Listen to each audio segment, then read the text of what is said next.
Welcome to the Kindness Project, the podcast designed to share stories of kindness and share how kindness can make positive change in our world, one small act at a time. This time on the Kindness Project, Cotton Eye Joe, pirate names, and we have part 2 of our interview with Ruth Hughes. Welcome, my friends, to another episode of the Kindness Project. In my eye line, I've got a lady who is creeping very quietly, but not chopping quietly enough. It's my darling wife, Cassie James. Hello, Cassie. Hi. And I'm also joined by a girl whose idea of discouragement is tapping you twice and giving you a dirty look. It's Charlotte James. How you doing? I'm good, thanks, mate. I'm joined by a man By what? with a podcasting plan. 'Cause he's always got it laid out for us, isn't he?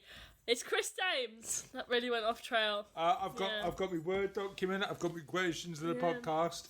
I've got the audacity. I'm organised. We have now been doing this for 100+ episodes. I should know what I'm doing, shouldn't I? Really? Shouldn't I? So should I, but don't mean I do. Yeah, Turn up with a new random thought every week. Yeah, this week you came along singing Cotton Eye Joe. I mean, why has Cotton Eye Joe got into your head? You asked me for a question of the podcast, and in my head, the first question that comes up in my head is the two questions from the end of the chorus from Cotton Eye Joe. Yeah, so if you can answer any of the questions from Cotton Eye Joe, where did you come from? Where did you go? Where did you come from, Cotton Eye Joe? Answers on a postcard. I mean, they are mysteries, aren't they? Where did Cotton Eye Joe actually come from? It always makes me wonder, who the hell is Cotton Eye Joe? Did you almost swear about Cotton Eye Joe? Where the flip is Cotton Eye Joe? Who is he? I don't know. Who is he? Who is he? Well, not where is he and where did you come from, but who is he as well? Who? What's he all about? What's his agenda? What is a Cotton Eye Joe? Who is Joe and why is his one eye made of cotton? Maybe he's got an eye patch made of cotton. Maybe. Which brings us on, funnily enough, and this wasn't a intentional link, but Segue. This week's question of the podcast is, what would your pirate name be? And maybe your pirate name would be Cotton Eye Joe. Cotton Eye Jane. Cotton Eye Jane. I'd be Cotton Eye Alan. Why not Cotton Eye Chris? Cotton Eye Chris. That's it. Where did you come from, Cotton Eye Chris? I don't know. No, let's not even go there. So what would your actual... It wouldn't be Cotton Eye Sue or whatever you said. What would your actual pirate name be? I don't know. I feel like... I don't know. Would I be a pirate or would I be a privateer? A privateer? What's a privateer? What's a private... Okay, so they were basically pirates, but legal. Oh, no, that's boring. No, but basically it was... You know Queen Elizabeth? She had all these men and they were all trying to impress her because they wanted to be in favour with the Queen. So they used to go and pillage Spanish ships and burn them to pieces. But that was legal... Based on English law, right? And because the Queen wanted it. They used to give them they used to give the crown a fraction of the money, and in return, none of the other countries could prosecute the the privateer ships. How about Spain? What would Spain do? Spain couldn't do anything because they were under English protection. So unless they wanted to attack England, which they did eventually try, the Spanish Armada, they couldn't do it. But the Spanish Armada failed because of stuff like the singeing of the King's beard, which was a privateer's doing. Yeah. You know, Francis Drake. You know what privateer did that? I've heard. Cotton Eye Joe. It was Francis Drake. No, it wasn't. It was. We all know it was Francis Drake. They all blamed Francis Drake, but actually it was Cotton Eye Joe. Yeah, it was Cotton Eye Joe that went and set the harbours on fire. Where did you come from? Where did you go? I went to singe your beard. My name's Cotton Eye Joe. I mean, it's obvious. If people would like to... I mean, there must be a method behind working out what your pirate name is. There must be some sort of pirate name generators online or something like that. Yeah, I don't know. I've never done it. So we are looking forward to hearing your pirate names. But in the meantime, here's how you get in touch with us. We have a Twitter, at Honor Kindness. Where did you come from? Cotton Eye Joe. Kindness, I Joe.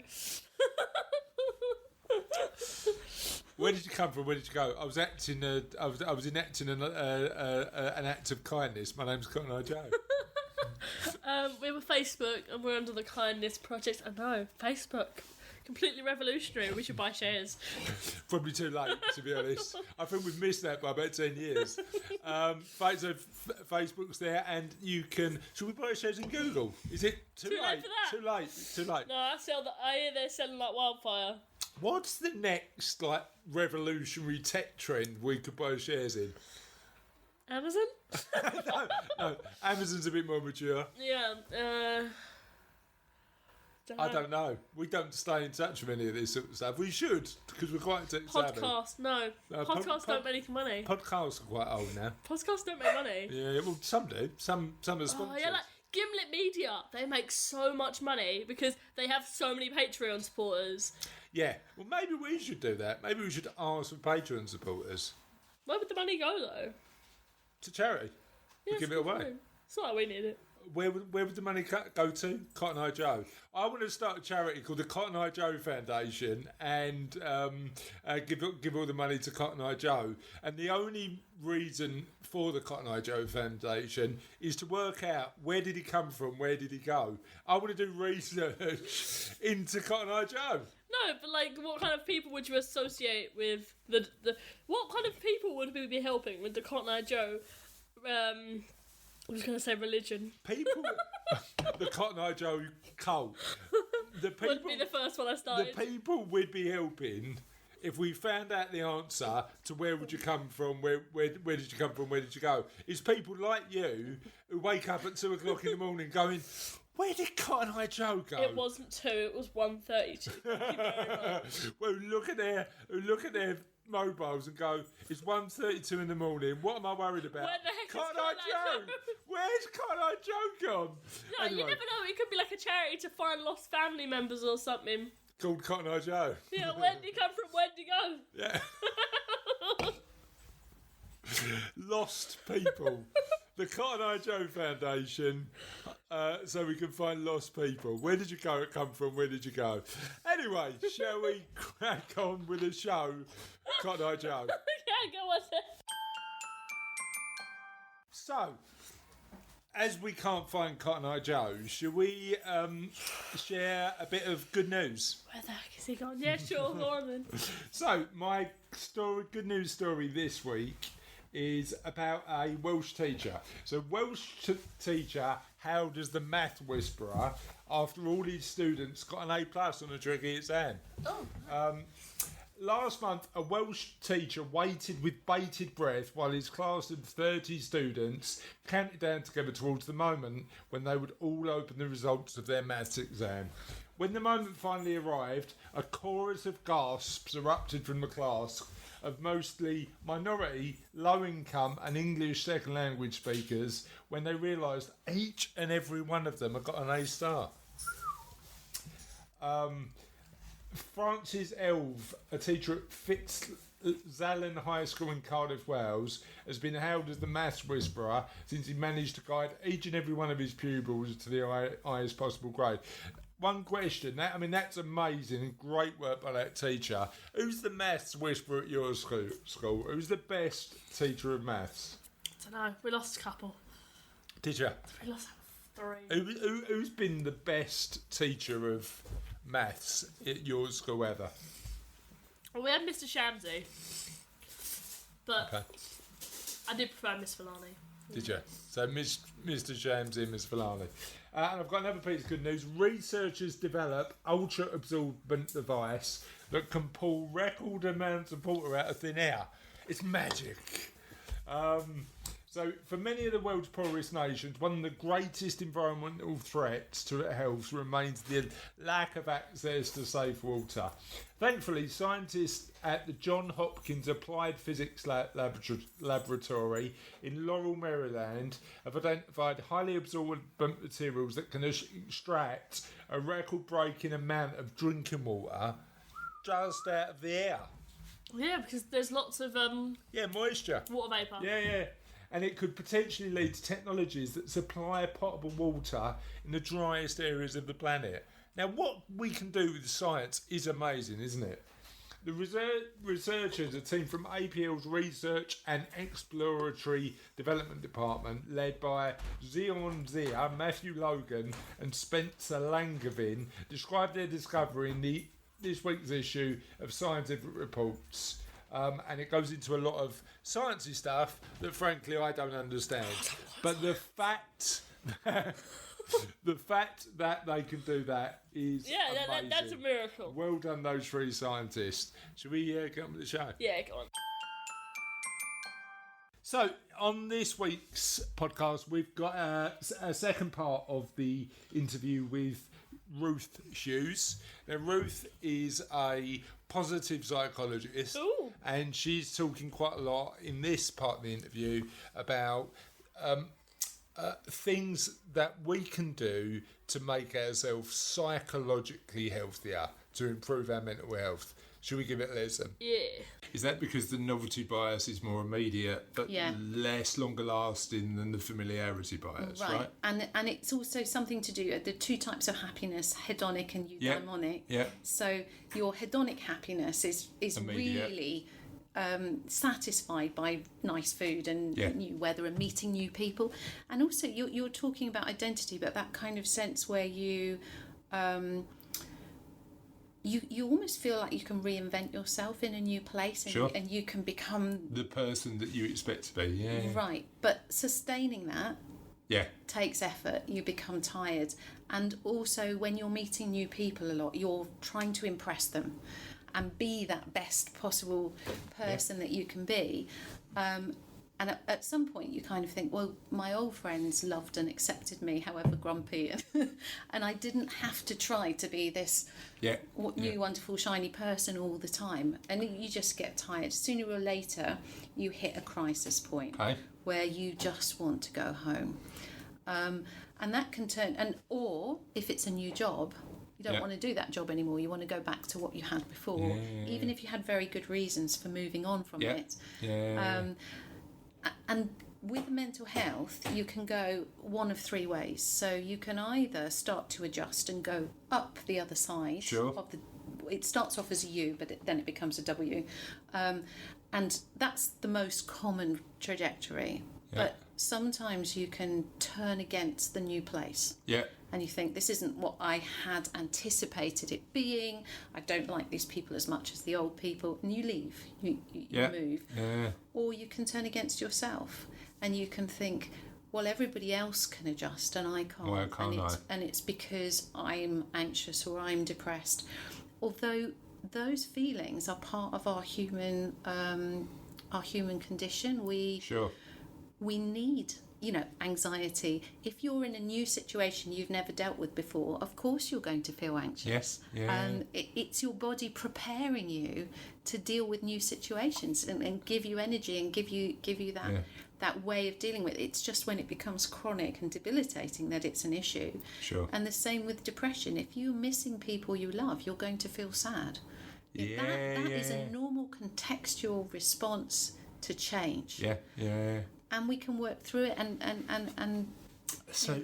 but it's an interesting one, because I suppose part of the and again I'm just taking it from my map of the world and my perspective.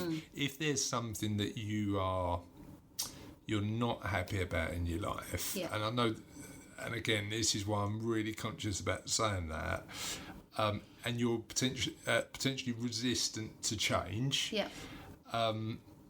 you're more likely to do something that doesn't make you happy, potentially. So if it was me, I'd be looking at the factors in that sort of circumstance and say, right, what can I alter to make me happier? I've got a friend who struggles with making change, and part of the reason he's less happy is because he's not making the changes he needs to. So is it always getting used to that situation, or is it knowing that you're... I suppose the question that I've got in my head is, should there be a point, and how do you know you've got there, when you should just stop trying to get used to it and make a change and do something about it? I mean, it's difficult to be generalise about it, because it would depend on what the situation was. But if more of your life is unhappy than happy, you know, it would make sense to change something. But also it's knowing what's normal. Yeah. So one of the things if I were working, say, with a homesick student, when you're in that process of misery, it's You've an not got any external storm. Perspective, have you? Yeah. Correct. So to actually show someone the culture shock curve and say, you know, this is not true for everybody, and there are arguments about it. There's a J curve version, but and various other models. But if, you know, for a lot of people, they think this is true. Let's just say, if this were true, where might you be on this curve at the moment? Yeah. And I've seen people sort of go, what, it's not just me, this is a process, and that can be enough to stop you feeling the misery. And even for myself, it's perspective, isn't it? It's providing that perspective. It's being able to get out of the storm and to be able to have a look at, or, you know, if you management speak, you're not on the dance floor, you get up on the balcony and you can then watch the dance. And even when you know about it, it doesn't always work. So when I left a pretty well-paid, very satisfying job to retrain, I lost obviously my income and all my security, and and then I was studying. I was reading papers at a really much higher level than I ever had before, and I was meeting new people, and they were really wonderful. But about 3 months in, I suddenly had a meltdown and just thought, what am I doing? I was really upset, and I talking to my husband, and he said to me, so where are you on the culture shock curve? Now, I went to learn more about this, and when I was in that emotional state, I didn't remember it, I didn't see it. But we've spoken about this for the podcast. It's why coaches need coaches, right? Absolutely. And why you need that external perspective sometimes to focus on a specific area of your life. So again, we will go back to the questions that I emailed you at some point. I'm sure we will. But the other thing I'm sort of interested in is, what made you make the change? So you just said that you had this amazing job, like emotionally satisfying, the money was good, happy. Okay, so all right, lots of reasons. Changes make changes. So a couple of reasons. So I'd gone from doing the course with BSA in Roehampton to lecturing on it. Okay. And during the time that I was doing that,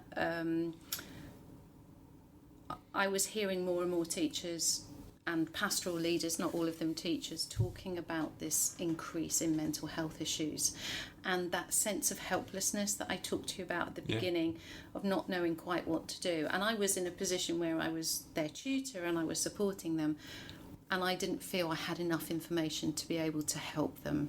And there isn't any doubt really that the instances of mental health, some people say it's because reporting is up, but actually the lived experience of people working with students generally, and international students in particular, is that they are dealing with more and more instances of mental health issues. And a very close family member was very badly affected with depression, and I hadn't seen it coming. And I was somebody who had felt myself to be very aware and empathetic and supportive. So that gave me a shock. And then I think there was a structural change at my place of work, which there were a lot of changes. I mean, in itself, it wasn't good or bad. It was just different.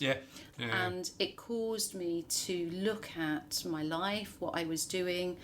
I'd moved from a very hands-on teaching role and then pastoral care role position to management.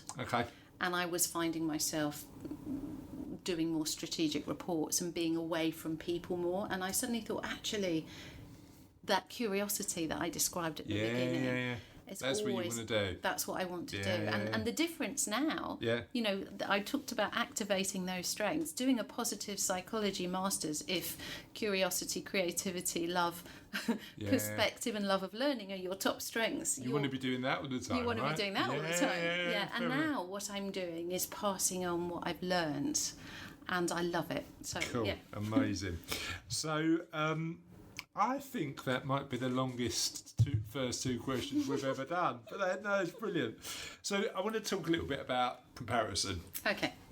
How do we get the balance right between, as humans, comparing what we do with others and that being a healthy thing, and making sure that we don't fall into habits of unhealthy comparison? It's a really good question, and it's very hard to practice. Even if you know theoretically, it's really hard to do because we are social animals. And comparing with others can be inspiring. Okay. And I certainly think having a role model of somebody that you think you could be like can inspire you to see possibilities and to see ways forward. And we talked about maps of the world. People share their maps. Yeah, sure. And if you can't see the way to go to get somewhere, having somebody that having a model is really useful and really helpful. It's when you become alienated by the comparison that difficulties emerge psychologically. So you think, I could never do that, and I'm not as good as that. And I think this is one of the reasons why social media is raised as the demon that it is. It is neither good nor bad, it's how you use it. What it does do is expose everybody to millions of potential comparisons. Which can really raise insecurity. And I would say, how do you guard against it? I'm giving you sort of lots of little summary words, but SCARF, I don't know if you've come across David Rock. No. David Rock, 2008, has the SCARF model. It's a corporate model, but I've adapted it for the work that I do because I think it's so important. He looked at identity in terms of triggering threat.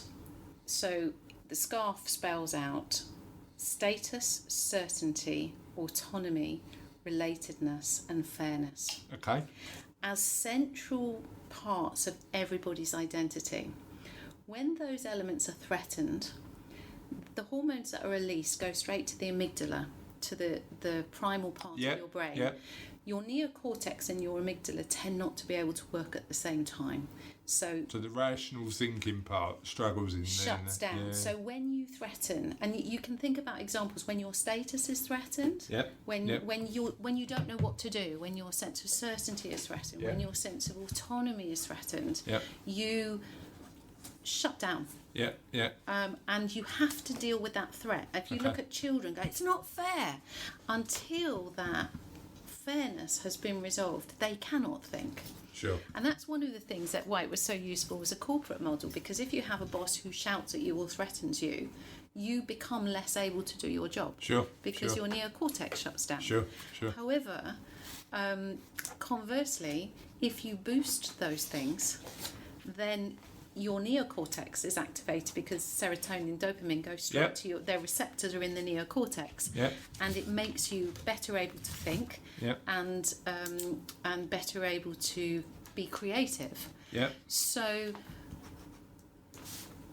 having that perspective model for me, when I feel threatened with social comparison, if I can remember, okay, what's happening here? Do I feel that I'm not as good as them? Is that impacting on my status? Is it making me feel uncertain about the future? Once I have that perspective, I'm already thinking with the neocortex, so it snapped me out of that fight, flight, freeze or submission response. and then I can be more rational. And that unfair comparison, that's normally linked to the S in that model, isn't it? You know, is my status lower in whatever way than somebody else? Is that right? What other parts of that scarf model would it impact? I don't think it's certainty, how to do it. Okay. If you see someone doing something you would like to do and you think, I could never do that. Understand. Relatedness. Yeah. They're more popular than me. I haven't. I honestly think. Every single element. Every single element can be true, and it's different for different people. Interesting. But I think status is a big thing, but certainly not the only thing. Okay. But I think knowing about that has helped me in dealing with those comparisons, and then also being able to just take 5 in terms of my own reactions. Yeah. If I feel that sort of sense of comparison, I think, okay, this is what's going on with me. And knowing that an incremental gain, I don't have to be, those people didn't get to where they are straight away. Yeah. They learnt to do it. They learnt to build on strategies, and they may have more talent and ability in but says who? Yeah. And they will also have people who are better than them that they could learn to be. So it's just trying to keep perspective yourself. Yes, understand that. That's perfect. And that's if you can hear sort of some noises in the background, listeners, it's because I've got my notebook out and I'm now scribbling down a lot of this really fantastic information. So thank you for that. That's amazing. So that helps with comparison. I'm a bit of a believer in Stoicism, Stoic philosophy. Okay. So I read a lot of Stoic books, and one of the things that I've done more over the last probably 5 years is just have a bit more of a focus on elements of my life I can control, and worry less about the bits that I just might have influence over, and I'll try and influence those things, but not worrying about things that I can't. And I've said this to people, and for me it's been a process to learn how to do that. The problem is now I've been doing it for so long, I've sort of forgotten what mental process I went through to get me to that point. So what tips or advice would you give to somebody who said it's easy for you to only worry about the elements you can control, but how do I do it in practice? Okay, I can share some exercises that I do in workshops. Amazing. That can actually help with that. So I haven't read the Stoic philosophy books, but I have read Stephen Covey, Seven Habits of Highly Effective People. Yeah, that's amazing. He also talks about the circle of control and circle of concern. But in a really practical way, I would get the people that I'm working with to write down on separate bits of paper. Obviously, if what you're worried about is the environment, probably it's not the best way to do it. You do it virtually. But actually write what your problems are that you're worrying about. And once you've got them written down, the ones that you can do nothing about, physically I get them to scrunch them up and chuck them in the bin, because we only have a certain amount of energy. People say, I can't help what I worry about, but one of the things on the course that made a huge difference to me was that saying thoughts are like trains. They come into the station. You might not be able to help which train comes into the station, but you don't have to get on every train. So you can make a note. Okay, I've thought about that, and then you think about where you are going to put your energy. So the worries that you have that you can do something about, it doesn't have to be all of it. So if, for example, climate change, the environment was the thing that you were worried about, you might say, okay, that's something I can't do anything about. But you can go on campaigns. There are a number of steps that you can take. That if enough people do a small step, it becomes a big step. And you can influence those people potentially, and you can influence other people. You can do all kinds of things if you want to. But if you're worried about somebody else's opinion of you, you can't probably do that much about it, but you can do something about your opinion of yourself in terms of what you're actually if you're worried about your boss not liking you, that isn't something that you can influence. What you can influence is what you're doing, your own behaviour. Your own behaviour and your approach to your job. Yeah. And you can work on those aspects of work that you can. And if you bear in mind, Scarf, so you're feeling threatened by your boss putting you down, think, okay, so that's impacting on my status. But actually, I do have choices in terms of where I'm directing my energy. So I'm going to think about objectively what is important to me for what I'm going to do. I might think about employing some of my strengths in dealing with what I'm going to do, and I'm going to focus on that. And that actually increases your circle of control. Okay. And your circle of concern shrinks. Yeah, sure. I really like that. The other, we had another guest who I heard speak and invited him onto the podcast, a guy called Nick Elston, and he speaks about anxiety quite a lot. And he found himself mentally catastrophising a lot. Right. And he said what was really useful for him is documenting everything that he worried about and then revisiting it a month later and finding that everything he worried about, nothing actually happened on that list. And I thought that was quite an interesting exercise to go through. And also just having a reality check. So if what you're worried about is someone else's opinion, you kind of think, okay, where's the evidence for this? How do I know? So actually, quite a lot of the time, it's mind reading. You're guessing, aren't you? I'll give you an example. I had a colleague at work that I had a disagreement about something, and I was walking down the corridor, and that colleague was really just didn't acknowledge me, and I just thought, oh, it's this.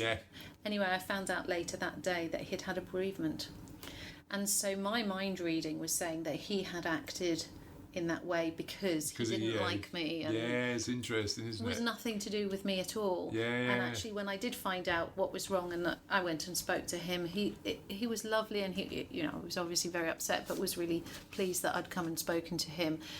That made it really apparent to me how much of what we think is just made up by us. But I think the interesting thing there is, even though you know consciously, you need to carry on reminding yourself of that to make sure that you're aware of it. So that's perfect. I mean, that just one. Sorry, this could be a 47-hour interview by the time we're going. One question on that is, do you think the physical manifestation of taking the action of scrunching up that paper is important and useful, and if so, why? Oh, I do. Because our brains don't really understand the difference between a real situation and a threat situation. So coming back to Scarf, if you're perceiving a status or a fairness or a certainty threat, your brain reacts as if there is a tiger in the room. Actually threatening you. And so, NLP, which is far less evidence-based than coaching, but has some evidence behind it now, works on the basis that you fool your brain into thinking, so you would stand in a confident position. And they also do a lot of work on seeing people who are really, really good at something and looking at the strategies that they used and then emulating that. Okay. So in scrunching something up and throwing it away, symbolically it's unimportant, rubbish. Doesn't matter. So whether or not you struggle to get over that, you've just told your brain that thing doesn't matter. It isn't important. You've it's got taking rid of the it. action to embody that. No, completely get that. So we spoke earlier on about making mistakes. Yeah. I admitted my super embarrassing booking a hotel in the wrong country mistake, which is amazing. If you had somebody you were working with who was struggling with coping with making mistakes, how would you potentially share some of those techniques that might help them? Well, I've talked through the calm technique, which is a really sort of simple one. I do quite a lot of work on thinking errors, so positive thoughts and negative thoughts and how they can get in the way. So, but that particularly with coaching, can be really helpful. So cognitive behavioural coaching. Yeah. And the biases that are natural and the biases that are natural to us. So again, raising those things into awareness to get perspective and looking at people's thought patterns with them and helping them come up with more appropriate, helpful thought patterns to them. And this isn't something as a coach you can provide tools, but coaching isn't teaching. And so people have to work through the strategies that are most appropriate for them and talk about the things that are most useful for them. But the other person I'd really recommend is Kristin Neff. I don't know if you've come across. No. So she's amazing. She's done a lot of work on self-compassion. Okay. And her program is an 8-week program, but I do shorter versions of it where shame is an interesting thing because it shuts you down. The 4, this isn't Kristin Neff, I'm going slightly sideways, but the 4 responses that we have to shame are avoidance, withdrawal, attack self or attack others as human beings. So if we've done something that we regret, often dealing with those emotions can be really, really difficult. Kristin Neff advises a 3-step process which has some overlap with calm. So first of all, you mindfully recall the event. You maybe spend 20 minutes just writing what actually happened. But in that mindful recall, you have to take out all the judgment. Yeah. So you can't say, she said that because she hates me, or she said it nastily. You can say she said it loudly, or... so it's got to be an impartial as possible assessment on what actually occurred. So you're trying to get the facts of what has happened to you down, and then you can look through and you can edit it and you think, okay, well, do I know that? Was there evidence for that? What actually happened that anybody, and obviously you're doing it yourself, so you're not worried about someone else's judgment. You get that down first. And then you write yourself a letter as if you were your own best friend. Yeah. So that loving part. So you're sorry, I've missed the middle step. You go through it again, but from the perspective of common humanity. Okay. Is this the kind of thing that somebody else could have done? Did I make a mistake because it was only me? Could another human being have made the same mistake? Can I understand how that what happened is a human thing? And actually it can work with the other person as well, even if you're really, really angry with them.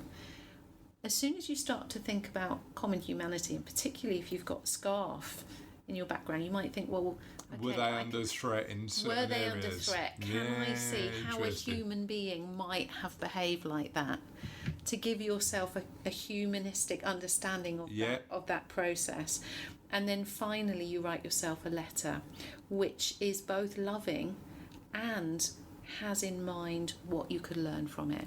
Right, love it. And take that forward. And so I did a shorter version of that programme over 4 days, which isn't enough really. But just doing that for 4 days, and some people do the same incident again and again and again. Some people work on different incidents. But when I do something wrong, which I do from time to time, or when I feel bad about something, forgotten someone's birthday, or forgotten something I should have done, and you get that little sick feeling in your stomach, I take a deep breath and I think, all right, what's actually happened here? Let's root it. Was it a human thing to do? Yeah. And what is my loving response to myself? Because we if we have views on, you and I have had this argument about kindness and whether it's a selfish or not a selfish thing to feel, but I think a lot of people feel that they should be kind to everyone except them.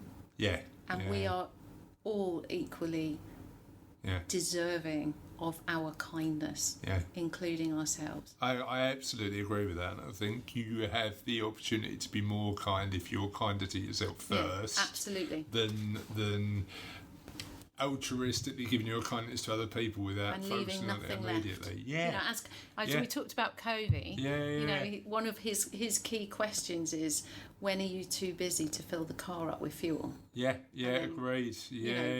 And everyone goes, well, Well, it would stop working. Well, actually, if we don't look after nurture ourselves, your own mental health, we stop working. We do break down.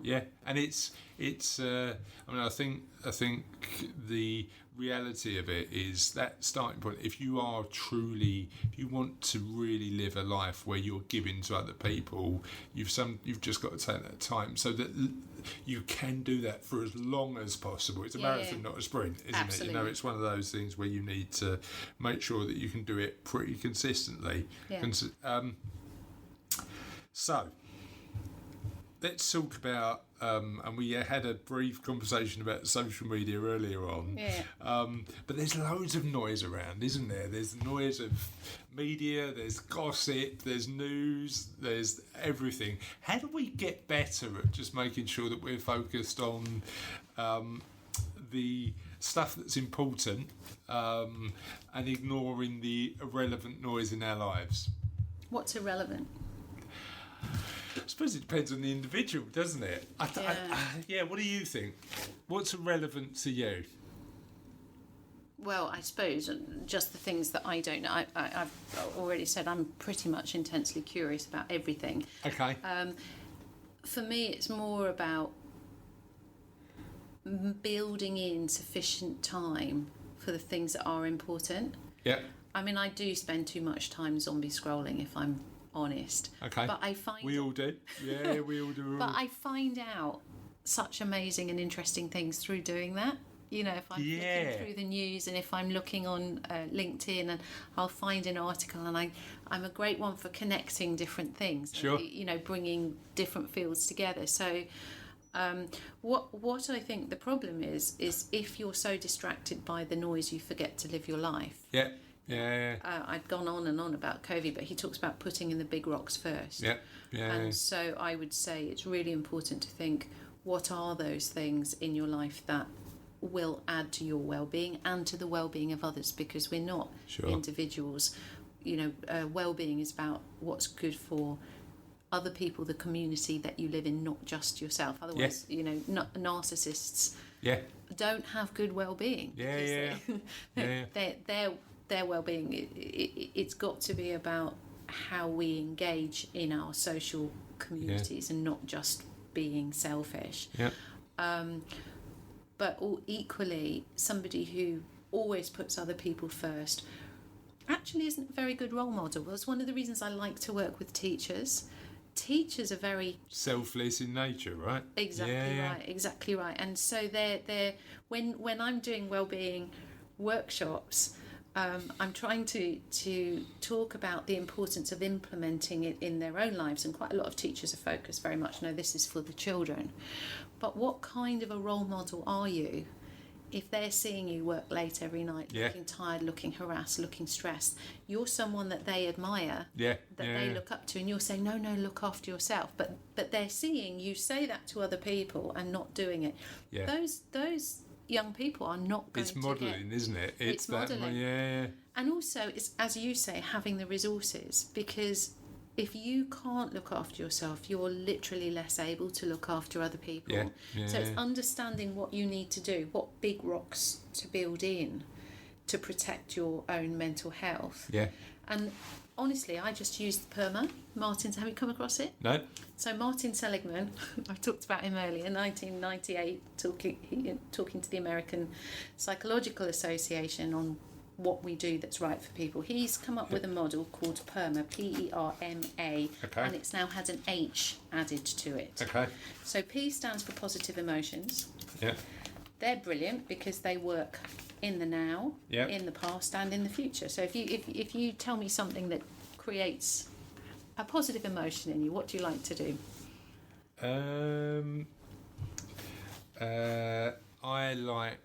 What do I like to do? I like to speak to interesting people.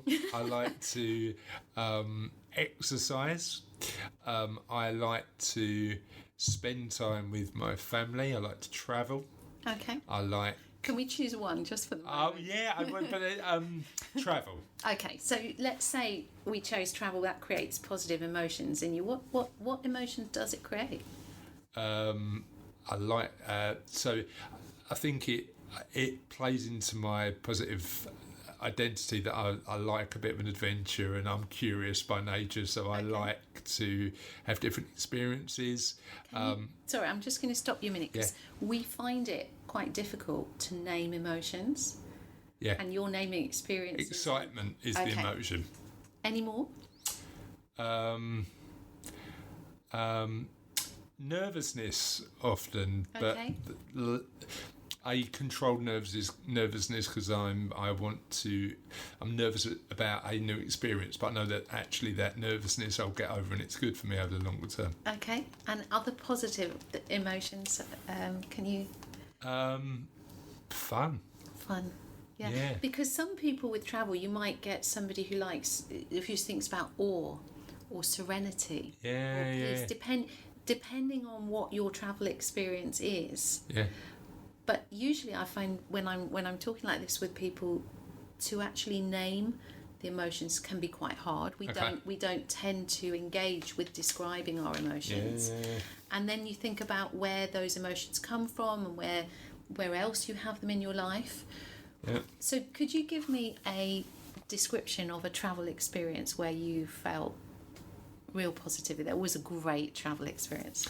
Yeah, I mean, there's loads. So literally this year, Charlotte and I went to Japan for 10 days, and just having a shared experience where we could just go to these places that were culturally so different was amazing.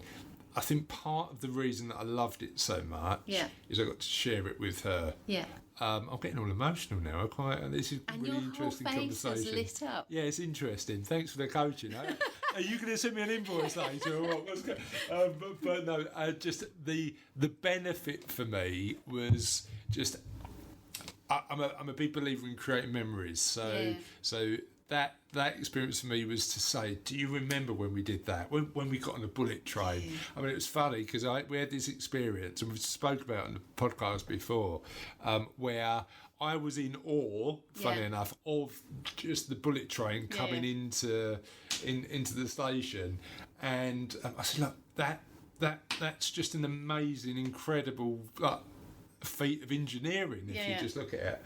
And Charlotte went to me, oh, come on, Dad, you don't turn into a train spy. Next we'll be sitting outside looking at the 532 from Grimsby, and you'll be doing the same thing. And it was one of those experiences where you go, you know what, I'll remember that in 20 years' time. And that, for me, that shared experience is important from travel. Do you know, you've just made me want to share a story with you, which was a honeymoon story. So my husband Mark and I honeymooned in Zimbabwe. Yeah. We met and married in Zambia. Okay. And we were walking along the shore of Lake Kariba. It was the most amazing sunset, and there were birds flying low over the water, and the sky was on fire, and the water was like a mirror. And I just felt so happy, and I was holding his hand, which he doesn't. You know, he's not a one for public displays of affection. And I just turned to him. I said, "It's so beautiful," and he went, "Isn't it?" And I just thought, oh, this amazing shared moment. And then I realised that he was looking at a powerboat. And that was where then it goes back to maps of the world, right? You know, that thing where you can look at the same thing. What I've realised is that I'm certainly an optimist and an extrovert, and I'm an intensely social animal. So when it comes to these experiences, I need to be, and that's why I like exercise. I mean, it's funny, I built a gym out in the sort of back building of my house, and spent 3 months looking at it and seeing how well the cobwebs are growing on it, because I wasn't, and now I've joined the gym, been there for a year, where it's the only thing they do is group classes, because that social element So those 6 things that I've mentioned, PERMA, are all connected as well, and you've already brought relatedness into positive emotions. But can I just ask you, when you were telling that, before I really interrupted with my story, no, it was a good story, amazing story. When you were telling that story, how did you feel then? Because your face was lit up and you looked a little bit emotional when you were telling it. Yeah, I think a lot about memories, legacy, and what I'm going to leave, and I'm glad we did it. Yeah. I'm glad we did it. So I think for me, it was that. I worry a lot about whether I'm doing the right things as a dad. Yeah. And hopefully I'm doing enough. I'm certainly not perfect, but hopefully I'm doing enough of the right things. And it's just one of the things I'm just really happy I did. So that was the end of the show. What did you think? It was good. She's good, Ruth. She's very good. And we've got more from Ruth next week because she was so fascinating. The interview went on for quite a long time. So we'll see the end of the interview next week. 'Tis the end, Charlotte. 'Tis the end of another podcast. However, one of the things we talked about when I interviewed Ruth was making mistakes. And I've made a mistake because I forgot to share last week's question of the podcast on social media. And guess what happened? What? We've got no answers to the question of the podcast. What was the question? I can probably predict a couple of the answers. It's what's the things that are bad for your health that you love? Chocolate. Yeah. Not exercising. Yeah. Smoking. Sitting on the couch, watching lots of TV. Sounds like your life that you're describing. Burgers, crisps. Why are you sweating right now? Are you just dying for burgers and crisps? I'm not that big a fan of burgers. I'd rather a nice juicy lasagna. All right, Garfield, calm it down. Do you know? I've been watching a lot less TV. I like podcasts now. And I do go to the gym. You do? Do exercise. You do. We're going to be talking about that next week. But what? Unfortunately, because of my fundamental error, we haven't got any answers for this week's end of the podcast. So I'm afraid we're cutting it short. We'll see you next week. It truly is the end. It is the end. See you later. Bye, Drew.